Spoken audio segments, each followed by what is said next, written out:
Hi hello ನಮಸ್ಕಾರ ಎಲ್ರಿಗೂ good morning. ಎಲ್ಲರೂ ಹೇಗಿದ್ದೀರಾ? ಎಲ್ಲರೂ ಚೆನ್ನಾಗಿದ್ದೀರಾ ಅಂತ ಅಂದ್ಕೊಳ್ತಾ ಇದ್ದೀನಿ. ಇದು ಗೋವಾದು ಲಾಸ್ಟ್ ವ್ಲಾಗು, ಅಂದರೆ ಎಂಡಿಂಗು. ನಾನು ಮನೆಗೆ ಬರೋವರೆಗೂ ಅಲ್ಲ, just airport land Bengaluru reach ಆಗೋವರೆಗೂ ವೀಡಿಯೋ ಮಾಡಿದ್ದೀನಿ.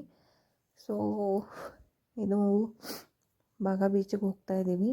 ಸೊ ಬಾಗ ಬೀಚಿಗೆ ಹೋಗಿ ಜಸ್ಟ್ ಅಲ್ಲಿ ಒಂದು ಬೋಟಿಂಗಿಗೆ ಹೋಗ್ತಾರೆ ಅಷ್ಟೇ ಎಲ್ಲರೂ. ಅವ್ರು ಬೋಟಿಂಗ್ ಹೋಗಿ ಬರೋಕ್ಕೆ 1.5 ಅವರ್ ಆಯಿತು. ಅಲ್ಲಿವರೆಗೂ ನಾನು ಎಲ್ರದ್ದು ಬ್ಯಾಗ್ ಕಾಯ್ಕೊಂಡು ಕೂತಿದ್ದೆ, ಯಾಕಂದರೆ ನನಗೆ ನೀರಂದರೆ ಭಯ. ನಾನು ನೀರಲ್ಲಿ ಇಳಿದಿಲ್ಲ.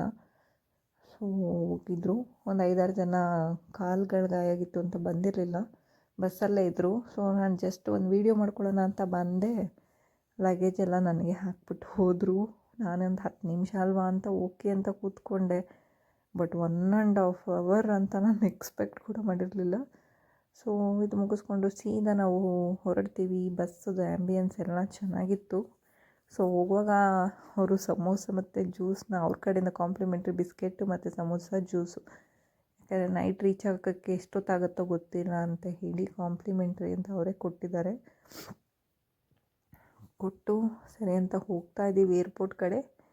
ಸಡನ್ನಾಗಿ ಜೋರು ಮಳೆ ಶುರು ಆಗುತ್ತೆ. ಎಷ್ಟು ಜೋರು ಮಳೆ ಅಂದರೆ ರೋಡ್ ಕೂಡ ಕಾಣಿಸಲ್ಲ, ಅಷ್ಟು ಜೋರು ಮಳೆ. ಇನ್ನೇನು ಏರ್ಪೋರ್ಟ್ ಒಂದು 1/2 ಅವರ್ ರೀಚ್ ಆಗಿಬಿಡ್ತೀವಿ ಅನ್ನೋ ಅಷ್ಟರಲ್ಲಿ ಮಳೆ ಶುರುವಾಗಿ ಅಷ್ಟು ಜೋರು ಮಳೆ ಇದಾಗುತ್ತೆ. ನಾವೆಲ್ಲಿ ಫ್ಲೈಟ್ ಡಿಲೇ ಆಗುತ್ತೆ, ಯಾಕಂದರೆ ನೆಕ್ಸ್ಟ್ ಡೇ ನಮ್ಗೆ ಆಫೀಸ್ ಇತ್ತು, ರಜಾ ಇರಲಿಲ್ಲ. ಎಲ್ಲಿ ನಮಗೆ ಫ್ಲೈಟ್ ಡಿಲೇ ಆಗುತ್ತೋ ಅಂತ ಬೇರೆ ಟೆನ್ಷನ್ ಆಗ್ತಾಯಿತ್ತು. ಸೊ ನೋಡಿ ಎಷ್ಟು ಜೋರಾಗಿ ಮಳೆ ಶುರು ಇದ್ದಕ್ಕಿದೆ. ಆ ಬ್ರಿಡ್ಜ್ ದಾಟೋಷ್ಟೊತ್ತಿಗೆ ದಬ ದಬ ದಬ ದಬ ಅಂತ ಶುರು ಆಗೋಯಿತು. ಸೊ ಇಲ್ಲಿಂದ ಸೀದಾ ನಾವು ಏರ್ಪೋರ್ಟ್ಗೆ ಹೋಗ್ತೀವಿ ಮಳೆಯಲ್ಲೇ. ಏರ್ಪೋರ್ಟ್ಗೆ ರೀಚ್ ಆಗೋಷ್ಟೊತ್ತಿಗೆ ಸ್ವಲ್ಪ ಮಳೆ ಕಡಿಮೆ ಆಗಿರುತ್ತೆ. ಸೊ ಹೋಗಿ ಲಗೇಜ್ಗಳನ್ನೆಲ್ಲ ತಗೊಂಡು ಚೆಕ್ ಇನ್ ಎಲ್ಲ ಮಾಡಿಸಿ ಒಳಗಡೆ ಹೋಗ್ತೀವಿ.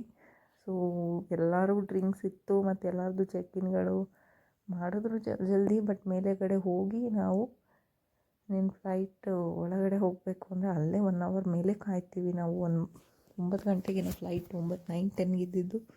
ಸೊ ಅಲ್ಲಿ 1 ಅವರ್ ವೆಯ್ಟ್ ಮಾಡ್ತೀವಿ. ವೆಯ್ಟ್ ಮಾಡಿ ಆಗ್ತಾನೇ ಇಲ್ಲ. ತುಂಬ ದೊಡ್ಡ ಫ್ಯಾನ್ ಹಾಕಿದ್ದಾರೆ. ಮೊದಲೇ ಚಳಿ, ಅಲ್ಲಿ ಇನ್ನೂ ಚಳಿ ಆಗ್ತಾಯಿದೆ.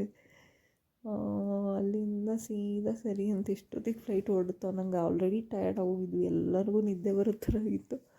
ಫ್ಲೈಟ್ ಹತ್ತಿದ್ವಿ, ಅಗೇನ್ ಟೇಕ್ ಆಫ್ ಆದಾಗ ಸ್ವಲ್ಪ ಭಯ ಆಯಿತು. ಸೊ ಬೆಂಗಳೂರು ಥರ ರನ್ವೇ ಅದು ದೊಡ್ಡದಲ್ಲ. ಸೊ ಬೇಗನೆ ಟೇಕ್ ಆಫ್ ಆಯಿತು. ಮತ್ತು ವಿತಿನ್ 1 ಅವರ್ 45 ಮಿನಿಟ್ಸಲ್ಲಿ ನಾವು ಲ್ಯಾಂಡಿಂಗು ಆದ್ವಿ. ಲ್ಯಾಂಡ್ ಆಗ್ತಾ ಇದ್ದಂಗೆ ಸೀದಾ ಇಳಿದಿದ್ದು, ಅವ್ರವ್ರ ಲಗೇಜ್ನ ತೊಗೊಂಡಿದ್ದು.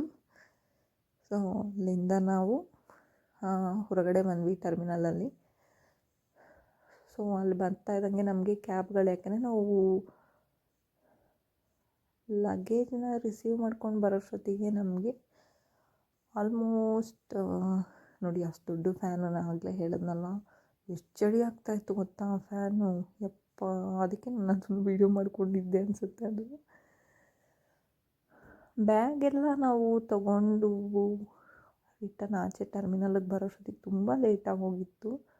ತುಂಬ ಲೇಟ್ ಅಂದರೆ 11:45 ಏನೋ ಆಗಿತ್ತು ನಾವು ಆಚೆ ಬರೋಷ್ಟೊತ್ತಿಗೆ. ಸೊ ಆಚೆ ಬಂದು ಬ್ಯಾಗೆಲ್ಲ ತೊಗೊಂಡು ಕ್ಯಾಬ್ಗಳಿಗೆ ಆಲ್ರೆಡಿ ನಮ್ಮ ಆಫೀಸ್ ಕ್ಯಾಬ್ಗಳು ಬಂದು ನಿಂತಿದ್ವು. ಸೊ ಈ ರೂಟಿಗೆ ಇಷ್ಟಿಷ್ಟು ಜನ ಅಂತ. ಸೊ ಆ ರೂಟ್ ಡಿವೈಡ್ ಆಗಿ ನಾವು ದೊಡ್ಡಬಳ್ಳಾಪುರದಲ್ಲಿ ಒಬ್ಬನ ಡ್ರಾಪ್ ಮಾಡಿ, ನೆಕ್ಸ್ಟ್ ನಾನು ಯಲಹಂಕ ಬರೋಷ್ಟೊತ್ತಿಗೆ 1 o'clock 1:10 ಆಗಿತ್ತು. ಅಲ್ಲಿ ಬಂದು ನಮ್ಮ ಹಸ್ಬೆಂಡ್ ಪಿಕ್ ಮಾಡಿಕೊಂಡು ಇನ್ನೊಂದು 7 ಕಿಲೋಮೀಟರ್ ಇದ್ದಾಗ ನಮ್ಮ ಹಸ್ಬೆಂಡ್ ಪಿಕ್ ಮಾಡಿಕೊಂಡ್ರು ನನ್ನ. ಸೊ ಪಿಕ್ ಮಾಡಿಕೊಂಡು ಮನೆಗೆ ಹೋದೆ. ಸೊ ಇದಾಗಿತ್ತು ನನ್ನ ಗೋವಾದ ವೀಡಿಯೋ. ತುಂಬ ಎಂಜಾಯ್ ಏನು ಮಾಡಲಿಲ್ಲ, ಹಂಗಂತ ತುಂಬ ಏನು ಬೋರಿಂಗ್ ಆಗಿರಲಿಲ್ಲ, ನ್ಯೂಟ್ರಲಲ್ಲಿತ್ತು. ಸೊ ಫ್ಲೈಟ್ ಫಸ್ಟ್ ಟೈಮ್ ಅಲ್ವಾ, ಸೊ ಅದು ತುಂಬ ಖುಷಿ ಆಯಿತು, ಚೆನ್ನಾಗಿತ್ತು. ಇದು ನಾನು ಆ್ಯಕ್ಚುಲಿ ಕಿಟಕಿ ಪಕ್ಕ ಕೂತಿದ್ದಿದ್ರೆ ಇದೆಲ್ಲ ವೀಡಿಯೋ ತೊಗೊಂಡು ಬರ್ತಾಯಿದ್ದೆ. ಜಸ್ಟ್ ಒಂದು 3-4 ಫೋಟೋಸ್ ಕ್ಲಿಕ್ ಮಾಡಿಕೊಂಡೆ ನಾನು ಅಷ್ಟೇ. ಸೊ ಇದಾಗಿತ್ತು ಇವತ್ತಿನ ವೀಡಿಯೋ. ಗೋವಾ ಟ್ರಿಪ್ದು ವೀಡಿಯೋ ಇಲ್ಲಿಗೆ ಎಂಡ್ ಆಗುತ್ತೆ. ಮತ್ತೆ ಇನ್ಮೇಲಿಂದ ಡೈಲಿ ಬ್ಲಾಗ್ಸ್ ಬರುತ್ತೆ ಅಂತ ಹೇಳ್ತಾ ಇವತ್ತಿನ ವೀಡಿಯೋನ ಮುಗಿಸ್ತಾ ಇದ್ದೀನಿ. Thank you, bye bye, love you all, take care.